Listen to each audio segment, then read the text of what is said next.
if you look at this from the standpoint of a Christian, what you recognize is the universe is in some sense constantly incomplete.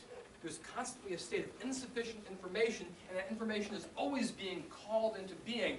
We can't say that everything about the universe came into being at some distant point in the past, at some cosmological origin point like the Big Bang. Instead, there's constantly a process in which new information is being fed into creation. And if new information is constantly being fed into creation by the process of these wave functions distinguishing between a range of different possibilities and choosing out one of those possibilities for us, then we have a lot of events right here in which that new information can have an origin that we think of as expressing divine purpose. God can cause, in any of these four ways up here listed by Saunders, he can cause events to have specific outcomes.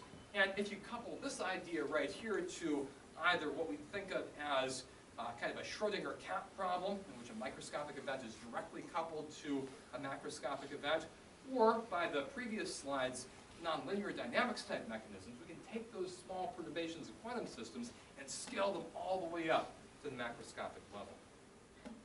A cautionary word at this point. This is from Hans Halvorsen, who's a philosopher at Princeton University, and right here he's critiquing some of these Nyota-type models.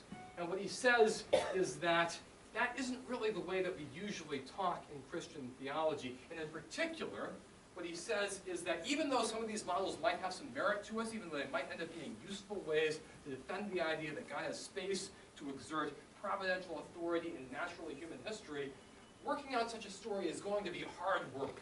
And it's not mandatory for us to postpone belief until that story has been completed. We don't want to hold our theology hostage to working out a perfect theory of how God is able to use chaos theory or quantum mechanics in order to guide and direct our lives or guide and direct the condition of the world around us.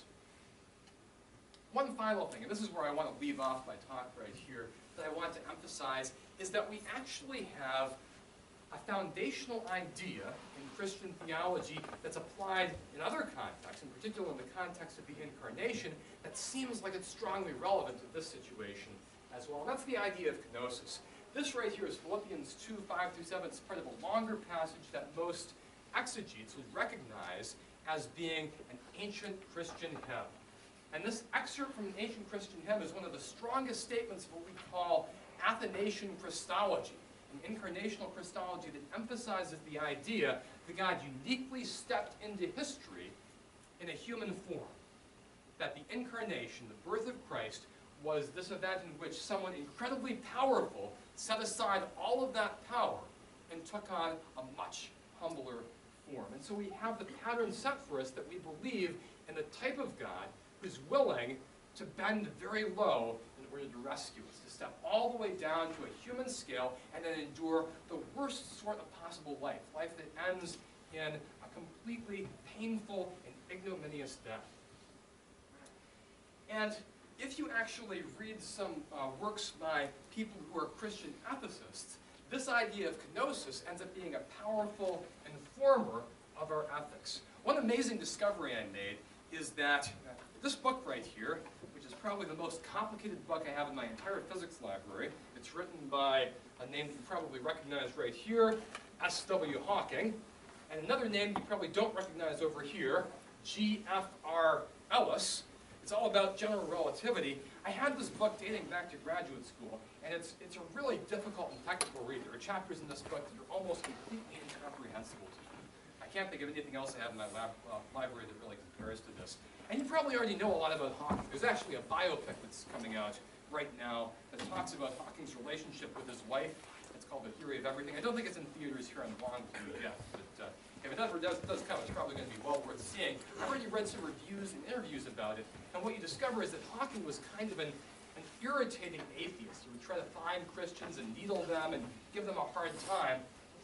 It's kind of reassuring for me to discover that the second author on this, the name you don't recognize, Ellis over here, is actually the same author of a book I've had in my library for an even longer period of time.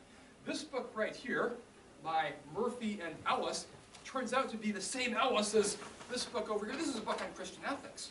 As it turns out, George Ellis is actually a person with a lot of interest in developing Christian ethical theory, And what he emphasizes is that our own practice of ethics and God's incarnational plan for salvation and the role that God plays in history all satisfy a single pattern. And that single pattern is a pattern of God wanting to be non-coercive in history. A God who wants us to exercise free will instead of a God who wants to force us to believe in him and force us to obey him.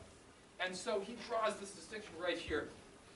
If we were to imagine a God with power to withhold all physical support in the case of noncompliance, that would certainly fall in the category of coercion. He would be forcing people to worship him instead of allowing people to freely choose to worship him if he deprived people of their sustenance, if he made the crops fail every time they stopped believing him.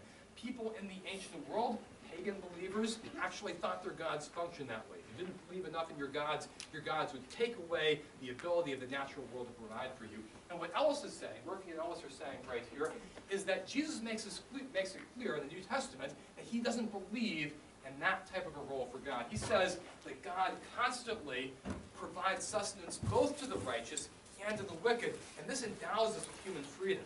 If that weren't true, then we wouldn't be able to believe in a God who respects our own free will. And so I feel as though the development of these alternative models in which God doesn't constantly intervene against nature, but works in harmony with nature, are an element of this theory of kenosis right here. And this sets an example for us as well, right? If we believe that God isn't forcing people to believe in him, but instead is being humble and emphasizing the idea of working with people and kind of identifying with his creation, then we should do the same thing, right? That should be an ethic that we embrace as we come alongside other people. We definitely don't want to feel as though we're coercing them into believing anything or obeying anything. And at the same time, we should also accept that as our apologetic, that we believe in a God who doesn't do things that are hard arguments that force everyone to believe in him, but instead are suggestive arguments that cause us to be led in the direction of seeing God's activity in harmony with nature. Okay, I think Dr. DeBoer wanted me to have lots of time for questions, and as usual, if you put a professor up here, he's going to keep talking until time runs out. So I'll let him stand up. I don't know if we have any time for questions at this point over the well, we can certainly take our questions with us to lunch. If you'd like to join us over in the Joyce Room, I really hope that you will. And we'll see you again next week. Have a good day.